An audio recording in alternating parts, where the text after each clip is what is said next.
Amigos nuestros, este es nuestro primer programa en Canal de Aire, que era una aspiración que el rabino y yo teníamos desde siempre. Nosotros no nos importa el rating, nos importa que la gente nos escuche, por supuesto, no es lo mismo tener una iglesia vacía que con mucha gente. Y para nosotros, de alguna manera, es un templo rabínico y es una iglesia la gente que nos oye en todo el país. Empezamos en Aleph, hará aproximadamente un año. Yo quiero recordar solamente que entre las personalidades notables que tuvimos, casi 30, el primero fue Ibarra, ¿te acuerdas?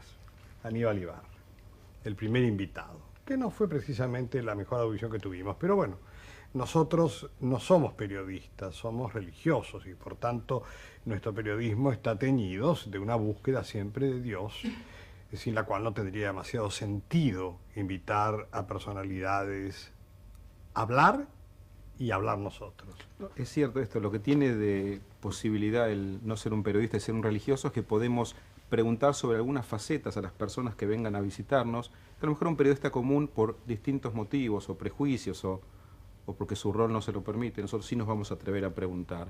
Y decir solamente algo más, estamos en el 2000, año trascendente para la cristiandad, en la cual se está revisando y está desafiando a la humanidad a través de este Papa.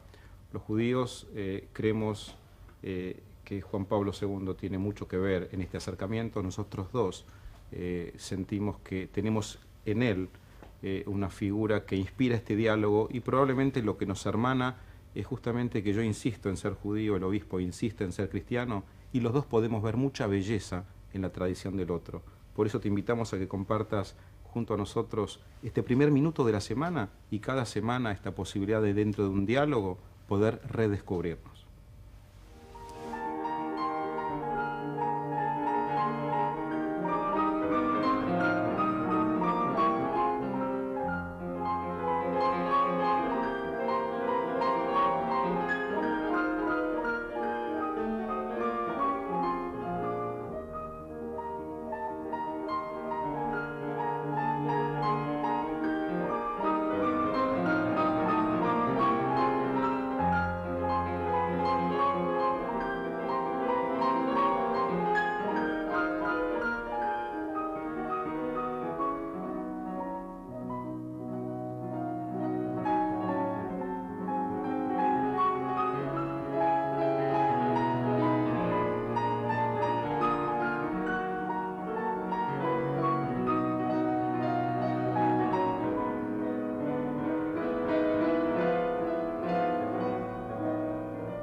Tenemos el honor, grande honor, de que en el primer programa de esta segunda etapa, digamos, de Para Seguir Pensando, con Mario Reutemann y conmigo, esté nada menos que, yo no digo el expresidente, desgraciadamente los menemistas hacen lo mismo y lo llaman presidente a Menem. Bueno, de cualquier manera me parece legítimo, los americanos llaman presidente a los que fueron presidentes, el presidente Alfonsín, un hombre absolutamente singular para la democracia argentina.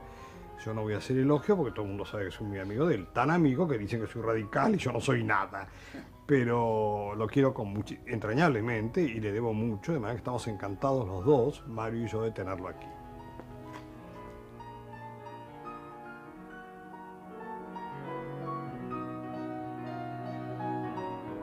Doctor Alfonsín, yo no tengo nada preparado de preguntas, porque hemos hablado tanto y tengo un conocimiento de su pensamiento.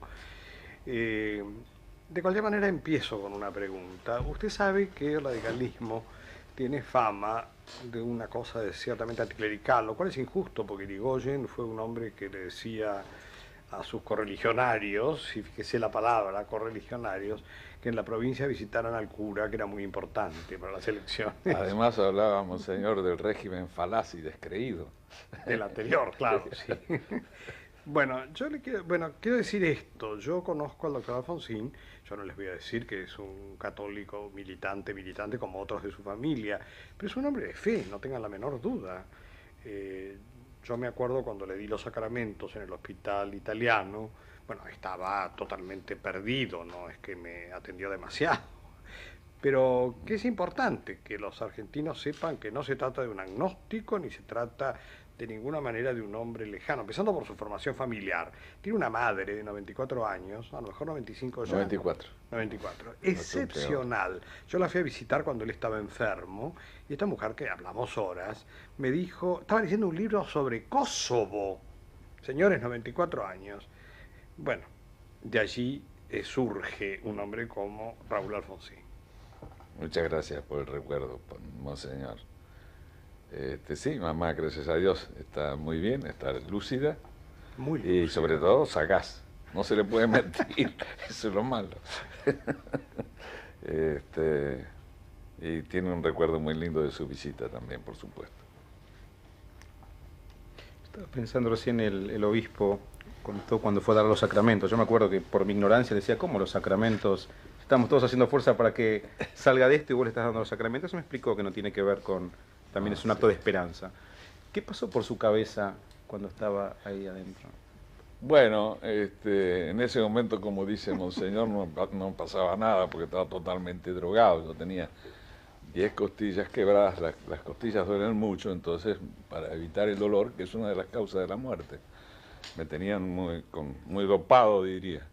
Pero luego tuve el gusto de recibir a Monseñor ya cuando estaba más lúcido, y desde luego que fue una gran emoción. Y bueno, lo que uno siente la trascendencia, ¿eh? Yo a veces digo, bueno, pero Dios no se mete en estas cosas. Cuando uno está en un mal momento, ¿cómo es que se acuerda de Dios y después no? Pero ahí lo que le puedo decir que rezaba el Padre Nuestro cada rato. Sí, lo hacía así. Sentía esa trascendencia. Tenía miedo a morirme. No me gustaba morirme. Y bueno, parece que Dios me rechazó para aquí. Vamos a ver si para hacer macanas o cosas buenas acá todavía en la tierra, ¿no? Sí. Probablemente usted no podía percibir lo que estaba pasando en el país. Sí, ya tenía tenía idea. Sí, después de los 15 días, sí. Es algo que me da la oportunidad ahora de agradecer, porque tantas oraciones en todos los templos de las distintas religiones, ¿verdad? Y la solidaridad mucho más allá de el hecho político, sí. ¿Verdad?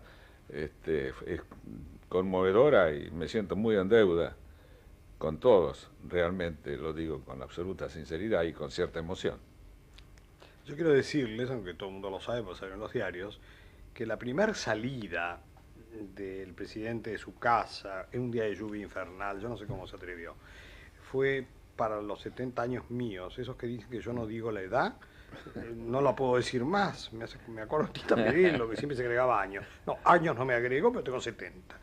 Y fue, cuando yo no sabía que iba, lo encontré, me fue una alegría muy grande. ¿Y cómo quieren ustedes que yo no tenga agradecimiento al presidente de la República? Que fue... Tal vez lo que ustedes no sepan es la importancia que tuvo Monseñor, es algo que voy a decir por primera vez. Creo que puede haberlo comentado desde luego con algunos amigos, pero así públicamente. La preocupación suya por la paz con Chile, Monseñor. Cuando tuve el gusto de conocerlo. Al primero que vi. Fue allá a un despacho que teníamos en la calle Santiago José. del Estero. O Santiago del Estero, por allí. San José, creo que. ¿San José? San José, creo que era. Y bueno, y a plantearme la necesidad de no pelear entre hermanos, yo estaba totalmente de acuerdo. El problema era cómo buscar la forma, y al final se encontraron, ¿no? Gracias a Monseñor Zamoré, cuyo velorio estuve en Roma. Y bueno, ese fue una preocupación que nos hemos sacado de encima los argentinos, ¿verdad, Rabino? Con todos los... hemos resuelto los problemas de los límites de todos, con la intervención también del gobierno que nos siguió, ¿verdad? Y desde luego con una actuación muy linda de la Cámara de Diputados en su conjunto, porque fueron... El Senado fue más complicado. Sí. No, pero me refiero a esta última vez al problema de los hielos, ¿verdad? El Congreso, sí. Habíamos madurado, ¿no? Sí, y sí, yo pienso que sí. Y también los chilenos, ¿verdad? Con los que hemos tenido a veces algunas dificultades de límites, muchas dificultades de límites, pero se han ido superando, hoy no existen. Este es un hecho muy importante para América Latina, como pasaba con Brasil, que no tuvimos también problemas de límite, pero nosotros pasamos algún tiempo, como ustedes recuerdan, sin pavimentar muchos caminos en el litoral, ni hacer puentes, porque por ahí venían las tropas brasileñas. Esas cosas absurdas. Y nosotros tenemos que ser juntos con los brasileños, con todos los países de América Latina y particularmente con los que conforman el Mercosur. Bueno, no sé, vamos llevando un tema a otro, Sí, ¿no? no, pero yo estoy viendo esto, me parece tan significativo cómo ustedes se conocen, y hay una figura que es importante en mi vida, yo sé que también en la suya, que es el rabino Marshall Mayer, Sí, que aparece justamente con el tema de la CONADEP. ¿Cómo también, no? ¿Cómo en la no? búsqueda Desde luego que sí. Y yo cuando estuve en Nueva York fui a su templo, estaba en una tarea importantísima para los sin casa, ¿no? Los hombres, Los homeless, realizando, bueno, con el espíritu que él ponía en las cosas, que era muy aguerrido y muy exigente además. No sé cómo le caería a los fieles, porque era uno de esos religiosos exigentes que llamaba a la reflexión Es el y a la maestro atención. de él. Yo creo que, pero verdad que era así. Decía, la sinagoga debe incomodar a los cómodos y acomodar a los Sí, incómodos. así es, así es. Bueno, sí, una hermosa amistad también. La última vez que lo vi fue cuando vino al entierro de la mujer de Timerman, de Jacobo Timerman. Vino desde Nueva York al entierro. El viernes anterior a las elecciones del domingo, estábamos todos en la sinagoga, y Marshall lo mira, estaba el doctor Alfonsino, el viernes anterior al domingo, Sí, sí. y lo mira y dice, Raúl, que Dios te bendiga. Y nos quedaba claro a todos que era lo que tenía que pasar el otro domingo, ¿no? ¿Se acuerda de eso? Las elecciones. El viernes anterior a las elecciones, ¿no? Sí. ¿Se acuerda de eso? Sí, sí, cómo no. Elecciones que fueron mucho más fáciles que las del domingo, que fueron esquizofrénicas. No, lo que pasó fue que, bueno, usted lo menciona, vaya a saber con qué sentido, monseñor, pero se dieron las cifras mal al principio, ¿no es Sí, todo cierto? eso es lamentable. Sí, Lo sí. pasamos bien, mal. Sí. Pero lo cierto es que hubo una manifestación, al final, compuesta, diría yo, ¿no? Y pacífica. Y pacífica. Era absurdo volver a Sí, tener una elección sí. a 20 días. Sí. A menos, a 15. Ahora, así como el radicalismo trae todo su bagaje ideológico y el FREPASO la suya, hoy tenemos una alianza. ¿Esta alianza va a ser al final, en décadas, lo que va a quedar de los dos? Bueno, es buena la pregunta. Yo le otorgo un valor estratégico importante a la alianza. No es simplemente algo para ganar una elección, no es algo táctico que se juntan determinada gente para decir, bueno, de esta manera ganamos o perdemos, en fin. Yo creo que el país está desafiado por demasiadas cosas como para que sigamos tan divididos. Creo, por otra parte, que en el mundo es la época de las coaliciones, porque las sociedades se han vuelto tan complejas que es imposible tener a alguien que dé respuesta afirmativa a todas las cuestiones que le somete un partido político.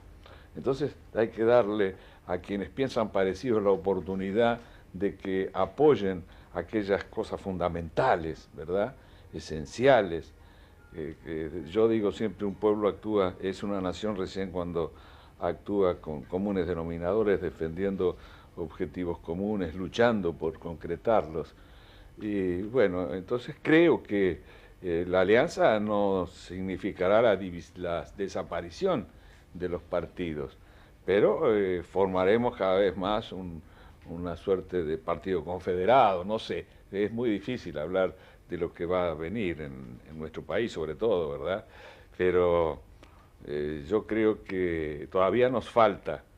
Yo pienso que alguna vez decía mejor que haya segunda vuelta, porque aunque los dirigentes digan determinada cosa o creen que dan determinada orden, la gente va a votar de acuerdo a su criterio.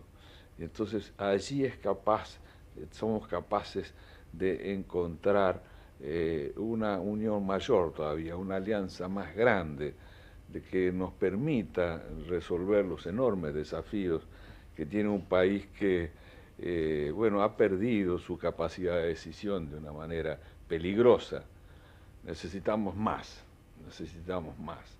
Por eso esto que hacen ustedes es realmente ejemplar, ¿verdad? Porque nos están dando un ejemplo a los políticos, nos están dando un ejemplo al país, a todos, ¿verdad? De sentido de unión, de sentido de superación de las diferencias, buscando, bueno, lo que cada uno desea, que es el bien común, el bienestar general, la idea esta de concretar al mismo tiempo la libertad y la igualdad, que está tan unida a la tradición judeocristiana, ¿verdad? De modo que yo creo que tenemos que seguir el ejemplo de ustedes. Bueno.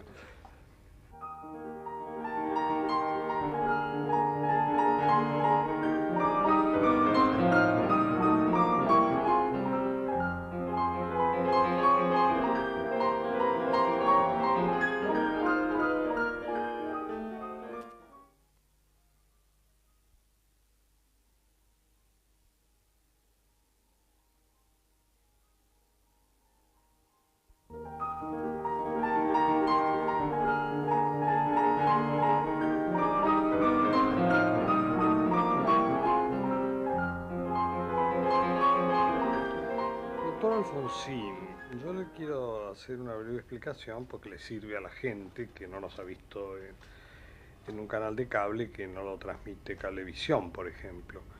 Y es que cuando nosotros decidimos hacer este programa con el rabino, era manteniendo muy claro lo interreligioso, es decir, es un judío judío y yo un católico católico, no tengo la menor duda. Este es el valor, es decir, Claro. no hay transvestismo religioso, Claro. que sería macabro. Y tenemos los dos una gran fe. Yo siempre cuento que cuando vivimos juntos, yo fui huésped de él en Israel y fui huésped mío en Roma. Vivía en un cuarto espectacular en la parte de los cardenales y me impresionaba mucho verlo rezar, lo cual me daba mucha alegría porque nunca sabe uno con quién viaja. De manera que para nosotros la fe es clave. Eso explica por qué tenemos la relación que tenemos. Bueno, yo creo, monseñor, que el extremista, digo siempre, es la peste de la política, porque nunca se pone en el lugar del otro, no es capaz de un diálogo, y la política es diálogo. Y bueno sería que ustedes dos no actuaran de esta forma como lo hacen, desechando cualquier tipo de concepción extremista, ¿verdad? Porque creo que esto es a lo que estamos llamados. Y no me quiero meter en profundidades de carácter religioso, pero pienso que así como nosotros llamamos extremista en política al hombre que no es capaz de escuchar la conversación del otro, hay cierto fundamentalismo también Claro. en las religiones que separa en vez de unir y que se proyecta, y esto es realmente serio, realmente grave, ¿no es verdad? Finalmente el fundamentalista, tanto el político como el religioso, no es porque está tan seguro de lo propio. Tiene tantas Quizás, dudas quizás, que por eso no quizás, dialoga, ¿no? Quizás, no es una interpretación muy psicológica, pero es probable que sea así, sí. Ahora, yo quiero preguntar, digamos, yo pienso, mis hijos, ¿no? Mis 4 hijos crecen ya en Argentina en una democracia, pero aquí tenemos al estandarte, ¿no? Aquel que la custodió, la cuidó, nos las legó. Cuando usted ve estos paros que empiezan a haber, ¿qué sensación le genera, no? Ya tan rápido. ¿No hicieron paros durante tantos años? Y Hicieron ahora, uno, me parece. ¿qué? Hicieron uno, sí, pero Sí, ya está. no, mire, la gente que nos ve va a decir que ¿qué le pasa, doctor Alfonsín? Yo pienso que nosotros aquí en estos últimos años se ha producido una enorme concentración económica y consecuentemente, y lo digo con conocimiento de causa porque he sido presidente, el gobierno tiene que sufrir un lobby muy fuerte de ese costado. Entonces yo creo que una democracia moderna necesita también de un sindicalismo fuerte y democrático.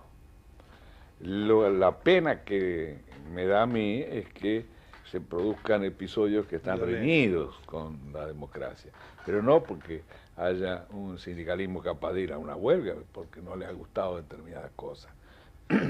De todos modos, lo que a mí me parece que todos tenemos que reflexionar mucho en este momento, unos y otros, que es que vivimos en una crisis, estamos atravesando una crisis, y todos tenemos que estar dispuestos a hacer un esfuerzo para superar la crisis, con una condición, de que el esfuerzo sea equitativo y que estén dispuestos a pagar más quienes más tienen y no pedir que se recaiga sobre las espaldas de los trabajadores todo este esfuerzo. Aquí ha habido una discusión sobre la ley. El gobierno piensa que va a servir para terminar o disminuir la desocupación.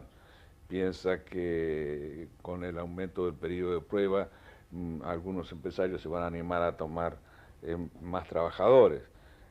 Piensa por otra parte que en el caso de las pequeñas y medianas empresas también es importante las decisiones que se toman. Sectores sindicales piensan que no va a ser así.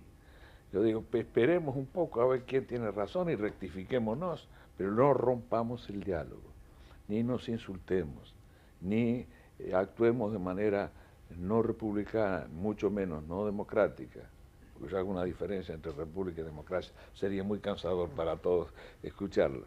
Pero yo pienso que en una democracia los derechos sociales que están absolutamente conculcados a través del neoliberalismo en muchas partes del mundo tienen que ser recuperados. Si no, no es democracia, podrá ser república, ¿verdad? Que me da las libertades negativas a través de la división de los poderes. No me puede un Estado despótico poner preso porque quiera, ¿verdad? Pero la democracia montada en la república tiene que darnos los otros derechos, que son los que todavía no nos faltan. Yo formo parte de mi partido del gobierno y todavía no estoy de acuerdo con lo que hemos logrado. Creo que tenemos que ir mucho más allá. Pienso que el neoliberalismo produce una inercia muy fuerte con sus medidas y que las medidas que se toman no sirven para cambiar las cosas de inmediato. Eso lo hemos dicho en la campaña, tenemos autoridad para decirlo ahora, pero tenemos que avanzar mucho todavía para recuperar equidad en la Argentina, ¿verdad? Usted ha dicho, doctor Alfonsín, una frase muy conocida por otra parte, pero que es absolutamente así. Sin libertad y sin igualdad no hay ni una cosa ni la otra. Claro, claro. No se puede construir una sociedad moderna. Claro, la libertad forma parte, la igualdad forma parte de la libertad. Si no, no hay libertad. El Sí, hombre que no sí. tiene que comer, ¿qué libertad Sí, tiene? sí, sí. Para morirse de hambre. Eso no parece una libertad demasiado... no, yo quiero dejar sentado que el gobierno lleva poco tiempo, eso seamos Sí, justos, ¿no? hay Se que- le ha acabado hay la que- paciencia a la gente, que no se le ha acabado porque No, fue no. plebiscitado el domingo de alguna manera, sobre todo. Y creo también, yo soy un amante del diálogo. Yo no dialogaba con Menem porque no me dejaba, pero también con él hubiera dialogado. Y alguna vez lo hice. Me parece que el gobierno dialoga, ¿no? Me da la sensación de que Sí. se cierre. Por lo pronto no declaró ilegal la huelga, que hubiera No, sido bueno, una eso locura. es muy peligroso porque le da al patrón la posibilidad Claro, de, lastimar, de- claro. de despedirlo sin indemnización. A mí me hicieron unas cuantas y nunca las declaré ilegal. Nunca. 13. 13 o 14, según como se se lea. se mida. Pero no importa. Lo malo era que en aquel momento la gente no comprendía que vivíamos en crisis nosotros. Era el primer gobierno que le tocó administrar la crisis de la deuda. Entonces todo lo malo que ocurrían muchas cosas malas. Sí. Muchas por equivocaciones nuestras, pero se atribuye siempre a errores del gobierno. Entonces, claro, la gente reclamaba, pensó que recuperada su libertad iba a tener resueltos todos sus problemas y la crisis dijo que no. Entonces, bueno, había que aguantar eso, y de paso venía bien también para balancear las presiones que todo gobierno sufre, porque no hay gobierno en el mundo que no sufra presiones, y que no vengan siempre de un lado. ¿eh? Claro. Y yo estoy seguro que el presidente y el vicepresidente del gobierno en general tienen una enorme preocupación porque de una vez por dos empiecen a trascender medidas de carácter social que limiten el sufrimiento de la gente. Que no puede esperar, doctor. No, Sí. no, yo creo que no. ¿Cuál fue el día más feliz de su presidencia? Ah, esa pregunta me la han hecho siempre, no sé si... feliz es una, permítanme que, no sé si es una palabra que se compadezca mucho con la actividad política, ¿no? Porque la felicidad uno la puede tener, en fin, cuando Claro, nace un hijo, siendo un rabino, un obispo. cuando se casa, cuando Sí, claro. se reciben, no se dice, ¿cómo se dice? Cuando Se se ordenan. consagran, Se se ordenan, ordenan. Perfecto. Pero en política, por lo menos como yo la sentí, era bastante más sufrimiento que alegría, ¿no? Una enorme responsabilidad. Pero, desde luego que hubo días donde tuve satisfacciones y días donde no las tuve. Pero así, si usted me pregunta el día más feliz, yo no le sabría contestar. Es una buena respuesta también. Sí, no. Es una... Sobre todo nosotros, la gente a lo mejor piensa que el poder se goza. El poder no se goza, se sufre. Y sobre todo es más relativo de lo que se supone. No se pueden hacer todas las cosas que uno quiere. Claro. Si no sería tan fácil gobernar. Doctor, yo siempre digo que mi vida sacerdotal fue felicísima. Y siempre digo que la episcopal menos. Bastante Claro, menos. Yo claro. cumplí 25 años de obispo. Con la presencia del Mario, que nunca falta nada mío, aunque Sí, sea. yo- Bueno, y bueno, en esos 25 años yo no sé si he sido muy feliz. Sí, cuando era auxiliar sí, porque no tiene usted la responsabilidad, la tiene otro. Entonces Claro. hay una pared en la que recostarse, pero cuando uno tiene la responsabilidad es muy difícil, a pesar de todo lo que uno Sí, pueda sí. decir literario, de los dones, de la... No, es difícil. Y además, usted sabe Y bien... vienen los problemas que todos sabemos que usted ha tenido. Un luchador. No, yo lo entiendo perfectamente. Y además el monseñor. poder es la soledad, esa parte a mí Sí, me sí, da... sí. Usted está lleno de hijos y tiene una mujer extraordinaria. Bisnietos tengo, monseñor. ¿Ya bisnietos? ¿De 3 quién? bisnietos ¿De quién? tengo. De una nieta de mi hija Ah, de la- mayor, de Estados Alconada. Unidos. No, Alconada. Ah, que la conocí, sí, en el Rocío, hospital sí. conocí a los que me faltaban. ¿Y cómo va su chico el otro?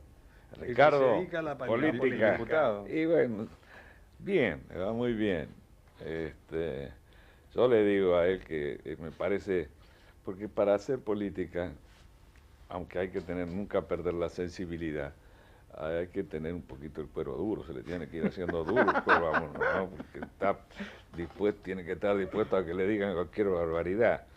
Y que él es demasiado sensible, ¿no? Demasiado, lo tocan demasiado. Entonces que se endurezca un poco, pues. Yo lo vi mucho cuando usted estaba internado y nunca hizo abuso de esa situación, ¿no? No, bueno, sería, Siempre no. comunicando con Sí, dignidad, ¿no? Porque sí, la gente sí. necesitaba ver un Alfonsín hablando, Sí. pero ¿no? Es una No, persona es muy muy- buena persona, por encima de todo, muy buena gente. Muy buena gente. Después dicen que ahora parecido a mí, así que más o menos orador habrá salido. No, yo hablar no lo oí hablar, no, habló conmigo, pero hablar en la tribuna La nunca tribuna. lo oí. Sí. Y leemos lo mismo, así que tenemos que tener... pasan los libros. Pensamos muy parecidos. ¿Sí? Sí, pensamos muy parecidos. Es pensamiento, qué sé yo, cómo se califica. Usted sabe que no se puede calificar tampoco el pensamiento, porque en Europa hay una palabra que no se puede decir, que es revolución. O sea, uno dice, yo soy revolucionario, y dice, se volvió loco. Y acá... Hoy. Sí, claro. O sea, trae Y connotación. acá, sí, claro, tiene una connotación. Y acá, si uno dice que es izquierdista, lo matan. ¿Eh? Así que se usa la palabra izquierdista para la ultraizquierda. Claro, ¿Mm? claro. Este, Los diputados que ahora entraron, estos son izquierdas. La izquierda, dicen. Esa es la izquierda. Pero uno va a Europa y se siente de izquierdas. Claro. Sí, izquierdas que tampoco difieren demasiado de la No, derecha. y que ahora, Blair... No, están ahí, sobre todo en Europa, luego de la comunidad, ¿verdad? Luego en Maastricht, se han acercado mucho los pensamientos. Además, yo creo, y que me disculpen mis amigos europeos, que el neoliberalismo no ha penetrado solamente sectores geográficos, sino también algunas ideologías. Notablemente. Era Lema, un hombre que venía del comunismo. Y la interpretación que hacen el Corriere de la Sera es que la gente dijo, para votar a un tipo de izquierda que hace política de derecha, votemos la derecha. No creo que hacía política No, de yo lo derecha quiero la mucho, Lema. tranquilo que lo quiero Es muy mucho. inteligente. Pero, claro, se producen fenómenos. También la gente tiene su propio pensamiento. Sobre todo en Hay Italia. un problema en Italia y yo tengo miedo, que creo que es un problema en todos los países. Usted sabe que Robert Dahl, que es un politólogo de primera línea de Estados Unidos, que ha sufrido una evolución buenísima, porque era más bien de derecha y se ha ido corriendo, sostiene que no solamente hace falta libertad de prensa para decir que en un país hay democracia, sino que tiene que haber libertad de información, de elegir la información, el medio de informarse. Y este amigo Berlusconi ha tomado demasiado. Tiene demasiado. Entonces allí hay una cierta lesión a lo que es la democracia, ¿verdad? Porque si a usted todos los días, en vez de enseñarle y hacer docencia, lo adoctrinan, que son dos cosas distintas, para que piense en una determinada forma, manipulan su opinión, al final lo van a sacar votando a la derecha. No digo a usted, el rabino, pero quiero decir en general, ¿verdad? Tenemos un bloque más con el doctor Alfonsín. Él nos habló de que piensa parecido a su hijo. Bueno, vamos a apuntar algunas cosas de pensamiento concreto. Por ejemplo, ¿qué habría que hacer realmente con la deuda externa?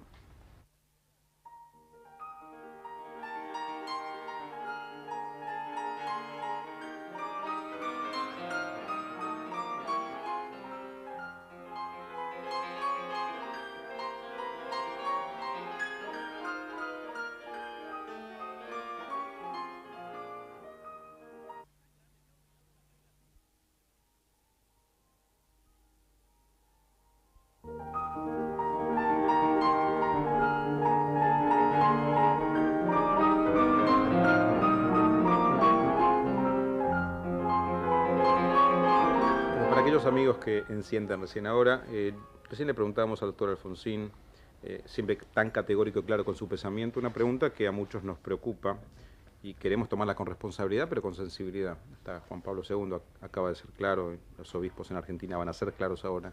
¿Qué piensa, doctor, que hay que hacer con la deuda externa? Mire, usted sabe que yo soy vicepresidente de la Internacional Socialista y copresidente de la Internacional Socialista Latinoamericana. Hemos hecho una última reunión en Bruselas y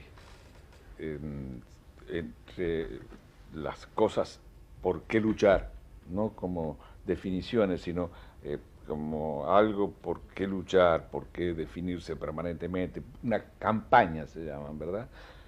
Una de las campañas es, por ejemplo, contra la violencia sobre la mujer, otra contra la pena de muerte, y otra es para que se condone la deuda a los países más pobres, pobres. Por ejemplo, tenemos en América Latina Bolivia y Haití, y en África casi todos, muchos.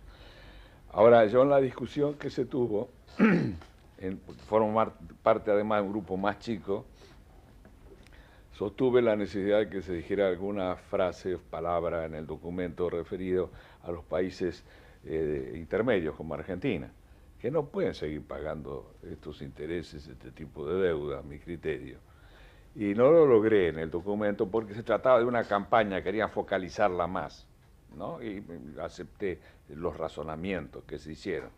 Pero sí se dijo en el discurso, por vía del presidente de la comisión, el presidente Beltrami se llama, el presidente del Partido Socialista de la sinistra italiana. De modo que yo creo que tiene que prevalecer algún criterio distinto. No podemos seguir con esta forma de pago que nos asfixia, que nos ahoga y que no le viene bien a nadie. En este sentido se han pronunciado todos. Yo creo que el Papa es categórico en esto, como usted dice muy bien, y supongo que por la fuerza moral a veces se consiguen logros. La esclavitud no se terminó porque hubo un ejército que se impuso a otro, sino porque hubo una búsqueda de la dignidad de la gente, ¿verdad? Yo creo que esto tiene que variar y va a variar con el Doctor, tiempo. yo se lo dije fuera de cámara, pero lo quiero decir en cámara. Un obispo que no es precisamente particularmente abierto, hablando del tema de la deuda externa y de esta distinción que hacen de los países extremadamente pobres. Haití no es pobre, es horriblemente pobre. Yo conozco. Sí, yo también, por eso se lo dijo. No, pero Nicaragua y Honduras, Nicaragua, El Salvador, bueno. Pero además de esos países que hace mucho tiempo que padecen recesión y hambre y conflictos, lo que no puede ser es que los países como Argentina, por la deuda, sean llevados a esa situación. Claro. Es decir, hoy no seremos de los más pobres, pero si seguimos con la deuda externa, terminaremos entre los más pobres, con todo lo que esto significa de sufrimiento para el pueblo. Es decir, la deuda externa es, perdónenme la contundencia de lo que voy a decir, pues si López Murphy me oye me mata. Y yo tuve una discusión muy violenta con él en Mar del Plata, en Pastoral Social, porque hizo una defensa que no le puedo decir, diciendo que la deuda externa, bien digo, no se podía dejar de pagar porque está en manos de... Lo había oído el argumento 20 veces, de particulares. Se ha distribuido mucho. Sí, que por tanto sería una infamia que a la gente que compra... Bueno, yo no me convenció, discutí, es un hombre muy inteligente, sin duda, pero en una línea muy ortodoxa en economía. Bueno, yo estoy absolutamente convencido que es una inequidad, es decir, mientras no logremos que los países alcancen su propio desarrollo, y utilizo una palabra que fue usada por el Papa con gran escándalo. No, que a usted le gusta mucho además, él no dice nunca eso. Que me gusta... La palabrita desarrollo. No, pero no por Frondizi solo, no, yo tengo gran cariño por Frondizi. Sí, ya sé. Fue lastimándolo su final, pobre. ¿Se acuerda que comimos juntos con él en su cuando era presidente? Sí, pero ya estaba muy acabado, pobrecito. Un gran presidente con sí, graves errores, sí, señor, pero sin duda un hombre con una gran visión. Pero no me refería a él, me refería mucho más a Pablo VI. La primera vez que una encíclica habla de desarrollo, el título es Populorum Progressio es desarrollo. Menos religioso pareciera que no hay. No, es de las mejores encíclicas que se han escrito y es una defensa de los pueblos pobres. Y fíjense, desde Rerum Novarum para acá hasta Centésimo Agnus, todas son un ataque al capitalismo. La Centésimo Agnus define el capitalismo de manera distinta, pero ese capitalismo salvaje de que ahora habla el Papa lo rechaza definitivamente. E incluso en la doctrina social de la Iglesia se aconseja que no se hable, que no se mencione la palabra capitalismo. Por supuesto, porque está unida al neoliberalismo y a toda esta cosa. Sabe, presidente Alfonsín, que usted es muy querido y admirado por la comunidad judía. Yo los quiero mucho también. Pero usted lo sabe esto de siempre. Yo quiero hacer una pregunta. Yo viví en Israel, yo estudié en la universidad en Israel, y me acuerdo que, bueno, como argentino, también me dolía ese famoso voto israelí anti-Argentina con el tema Malvinas. Ajá. Mi pregunta es si su no viaje a Israel en ese momento tenía que ver con esto. Bueno, fueron una serie de circunstancias, ¿verdad?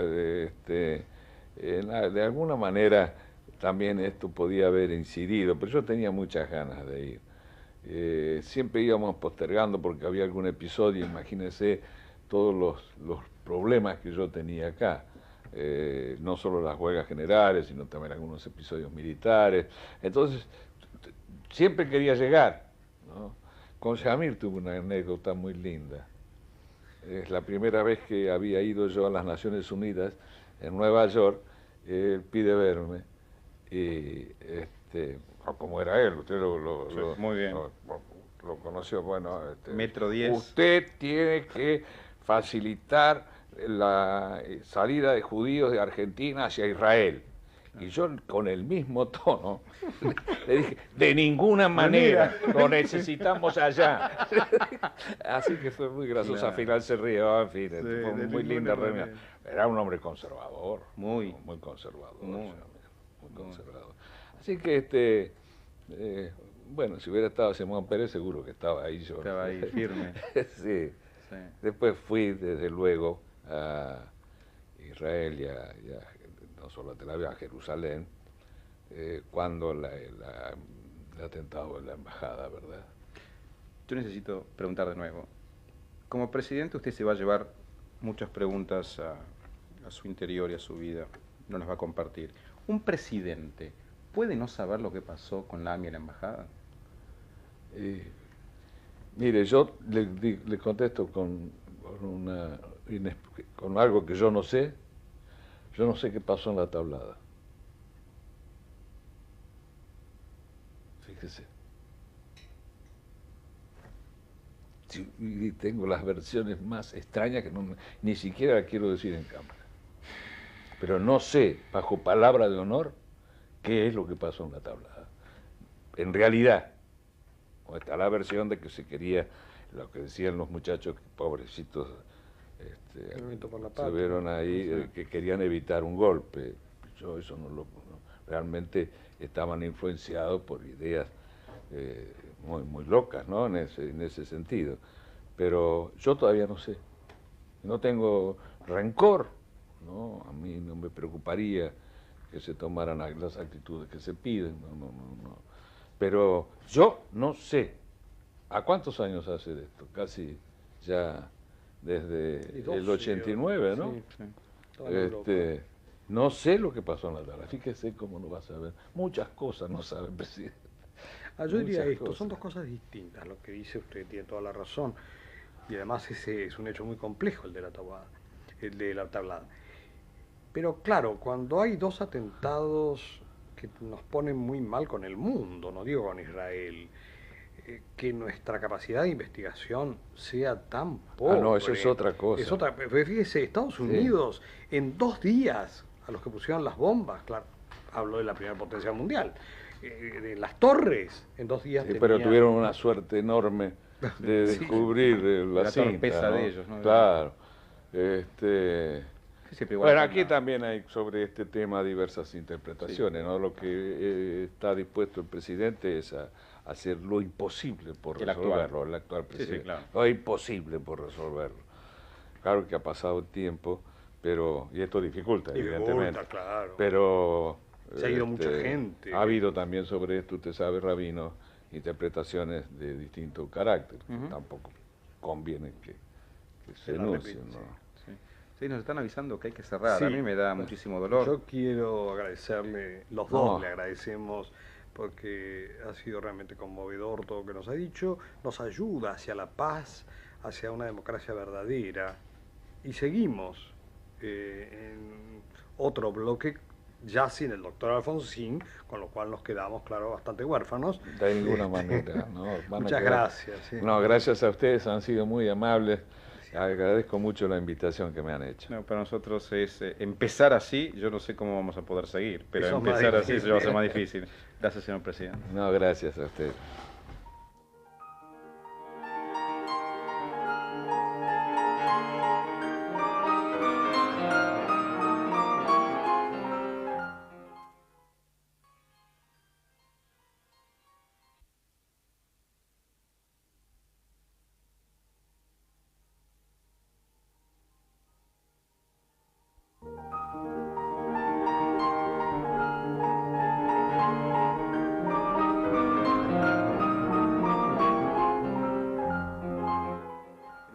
En el cual nuestra idea es tratar de reflexionar acerca de un tema que nos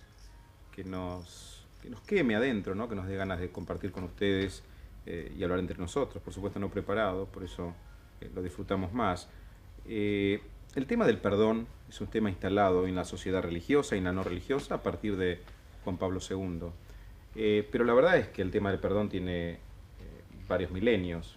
Ya la Torá, el Pentateuco, los libros de Moisés habla del perdón y la Iglesia lo toma, por supuesto, y construye su ideología a través del tema. Yo quiero, Monseñor, invitarte y preguntarte, ¿no?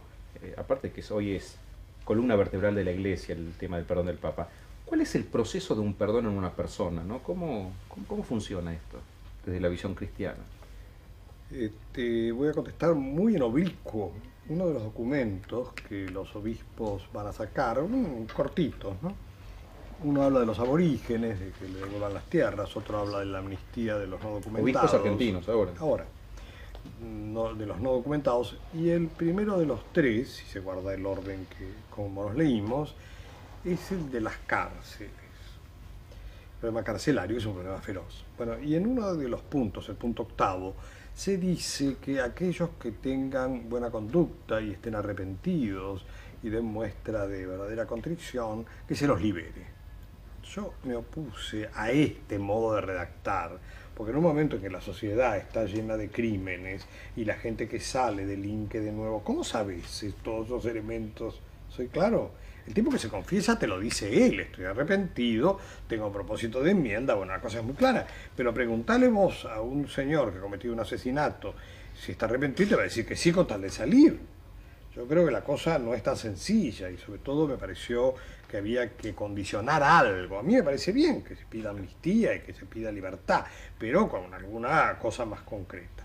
Entonces, como ves, el tema del perdón, el perdón, en cuanto significa una actitud subjetiva del sujeto que ha sido dañado, eso que dijo Alfonsín también hace un rato, yo no les guardo ningún rencor, y hablaba de la tablada, que murieron una cantidad enorme de gente. Creo que más militares que estos chicos, ¿no? No lo sé. Sí, yo estaba en Europa, además que no me acuerdo. De cualquier manera, eso es fácil, perdonar la injuria que te hacen. Vos lo sabes bien, yo lo sé bien. Fácil no, pero se puede lograr.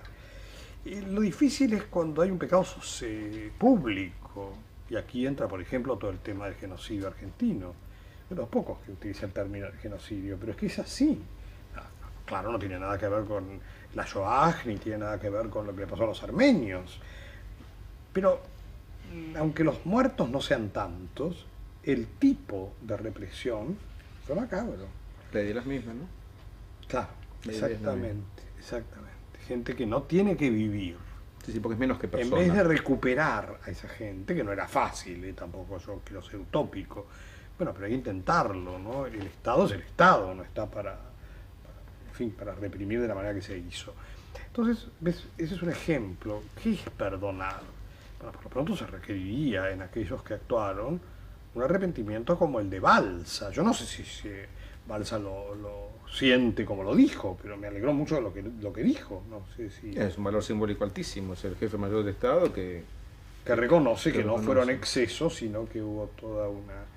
Bueno, yo te quiero preguntar sobre el perdón. No, espera. Hablame del perdón cristiano. ¿Cómo es? ¿Qué pasa dentro? ¿Vos te confesás? Sí, claro. Y bueno, ¿y cómo es? ¿Estás ansioso? ¿Lo esperás? ¿Es un momento...? Mira, querido, con los años estoy menos ansioso y me confieso menos de lo que debiera. En realidad nosotros nos confesamos a 15 días de no haber un motivo que te urja, ¿no? Yo he estado más. Lo suelo hacer con Jorge Casareto, y un intercambio, ¿no? Lo confieso hace muchos años. Bueno, me arrepiento de lo que hago mal. En general, te tengo que decir, no tengo por qué decirlo ante las cámaras, porque esto es una confesión pública. Mi problema es mi carácter. Yo tengo mal carácter y contesto mal, y a veces hiero. No intento herir nunca, pero hiero a personas, ¿entendés? Y eso me hace mucho daño.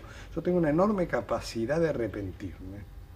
Te diría que un poco masoquista. Me conoces, ¿para qué te voy a decir más si lo sabes? Bueno, trato pero a veces me pregunto si mi intención de reforma es suficientemente firme. Sobre todo cuando se mezclan idiosincrasias, ¿no es cierto? Es decir, yo soy así. Bueno, eso no basta. Uno es así, pero tiene que cambiar. Ahora, no en el caso del obispo y con tu capacidad de reflexión. En la cristiandad, en el feligrés común, saber de que tiene esa alternativa de confesión, ¿hace que viva con más liviandad su error, o al contrario, le da esta posibilidad de saber, digamos, que puede, como confesor, sí, ¿qué te pasó? No te puedo decir. No, como confesor, hace tanto que no confieso, pero San Isidro confesaba horas y horas y horas. No, yo te diría lo contrario, es la capacidad que tenemos de volver al punto cero, a tener una vida nueva. No, yo no creo que facilite de ninguna manera el delito ni el pecado. No. En algún caso sí, pero generalmente no. En los pecados sexuales a veces sí. Claro. El señor que vuelve a hacer lo mismo, porque total, sabe que después va y se confiesa, pero no es lo normal. Lo normal es que la gente sí esté arrepentida y sufra, ¿no? ¿Hablamos un poquito del perdón del Papa o no? Y yo creo que es una pena porque nosotros tenemos que cerrar en un minuto el programa. Y ya no hay tiempo. No, pero yo creo que esto podemos dejarlo como el cierre del segundo programa. Me parece bárbaro. La idea. Pero sí me gustaría que cierres con con una invitación a la gente. Sí, yo los invito a todos a arrepentirnos, de lo mucho que tenemos que arrepentirnos, empezando por mí, pero por todos tenemos que tener una fuerte idea de que cometemos errores, cometemos pecados, estamos cercados de debilidades y que todo esto tiene su arreglo cuando nos arrepentimos y queremos cambiar. Y simplemente agregar que los judíos, cuando a algunos nos cae muy bien que nos pidan perdón por distintas situaciones que a lo largo de la historia de distintos pueblos nos hemos sentido y hemos sido maltratados, también para exigirle perdón al otro tendremos que revisarnos. Yo hace poquito escribí una nota pidiendo distintas situaciones por las cuales yo creía que debía pedir perdón como judío y decía que me representaba solamente a mí y a aquellos que querían sentirse representados al no tener la figura del Papa o el gran rabino en la comunidad judía, soy un simple rabino. Pero dejarte esto ahora que te vas a ir a dormir, decir esto. Cuando vos le exigís al otro que pida perdón, es valioso, siempre y cuando estés dispuesto a revisarte vos también. Que tengan buenas noches.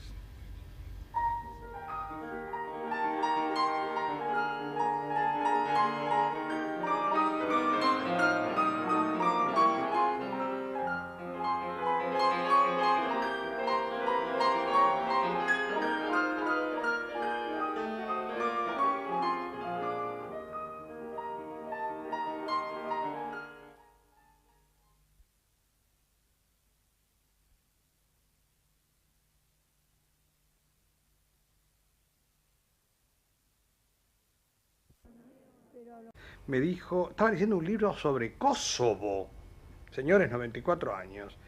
Bueno, de allí surge un hombre como Raúl Alfonsín. Muchas gracias por el recuerdo, monseñor. Sí, mamá, gracias a Dios, está muy bien, está lúcida. Muy y lúcida. Sobre todo sagaz. No se le puede mentir, eso es lo malo. Y tiene un recuerdo muy lindo de su visita también, por supuesto. Estaba pensando recién el obispo contó cuando fue a dar los sacramentos. Yo me acuerdo que por mi ignorancia decía, ¿cómo los sacramentos? Estamos todos haciendo fuerza para que salga de esto y vos le estás dando los sacramentos. Eso me explicó que no tiene que ver con...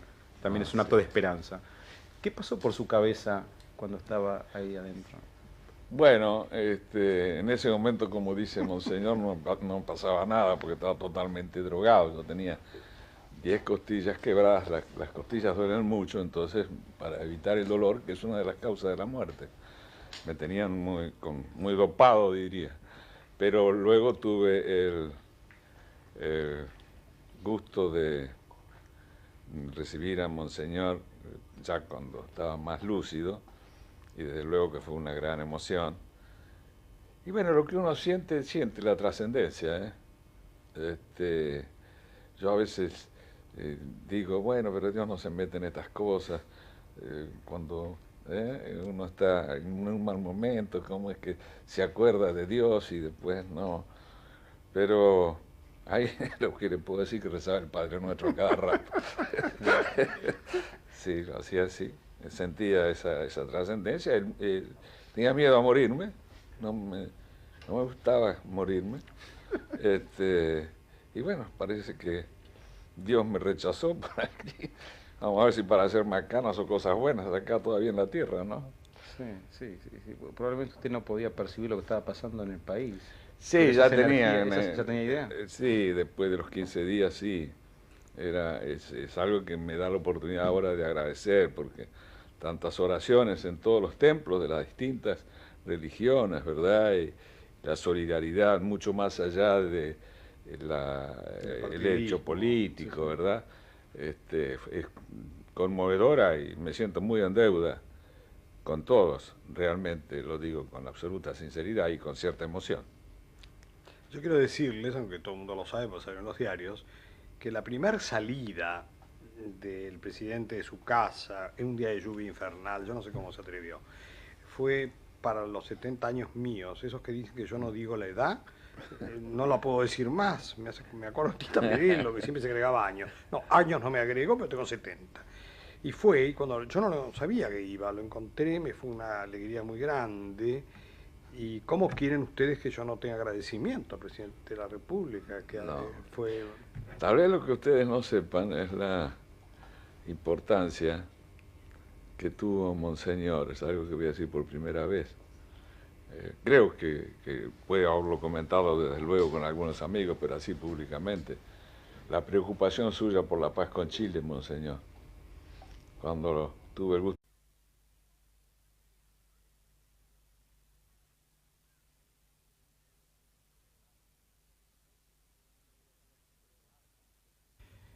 Amigos nuestros, este es nuestro primer programa en Canal de Aire, que era una aspiración que el rabino y yo teníamos desde siempre. Nosotros no nos importa el rating, nos importa que la gente nos escuche, por supuesto, no es lo mismo tener una iglesia vacía que con mucha gente. Y para nosotros, de alguna manera, es un templo rabínico y es una iglesia la gente que nos oye en todo el país. Empezamos en Aleph, hará aproximadamente un año. Yo quiero recordar solamente que entre las personalidades notables que tuvimos, casi 30, el primero fue Ibarra, ¿te acuerdas? Aníbal Ibarra, el primer invitado, que no fue precisamente la mejor audición que tuvimos, pero bueno, nosotros no somos periodistas, somos religiosos y por tanto nuestro periodismo está teñido de una búsqueda siempre de Dios, sin la cual no tendría demasiado sentido invitar a personalidades a hablar y hablar nosotros. Es cierto esto, lo que tiene de posibilidad el no ser un periodista y ser un religioso es que podemos preguntar sobre algunas facetas a las personas que vengan a visitarnos, que a lo mejor un periodista común por distintos motivos o prejuicios o porque su rol no se lo permite, nosotros sí nos vamos a atrever a preguntar. Y decir solamente algo más, estamos en el 2000, año trascendente para la cristiandad, en la cual se está revisando y está desafiando a la humanidad a través de este Papa. Los judíos creemos que Juan Pablo II tiene mucho que ver en este acercamiento. Nosotros dos sentimos que tenemos en él una figura que inspira este diálogo y probablemente lo que nos hermana es justamente que yo insisto en ser judío, el obispo insiste en ser cristiano y los dos podemos ver mucha belleza en la tradición del otro. Por eso te invitamos a que compartas junto a nosotros este primer minuto de la semana y cada semana esta posibilidad de dentro de un diálogo poder redescubrirnos.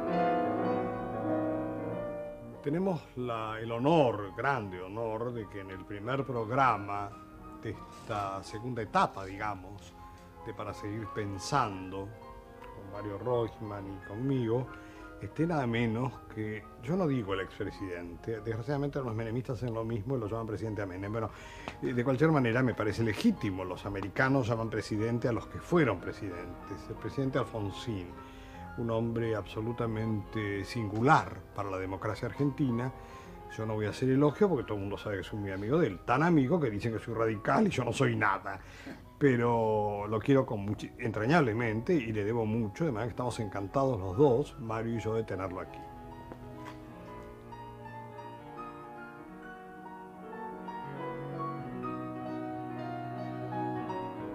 Doctor Alfonsín, yo no tengo nada preparado de preguntas, porque hemos hablado tanto y tengo un conocimiento de su pensamiento.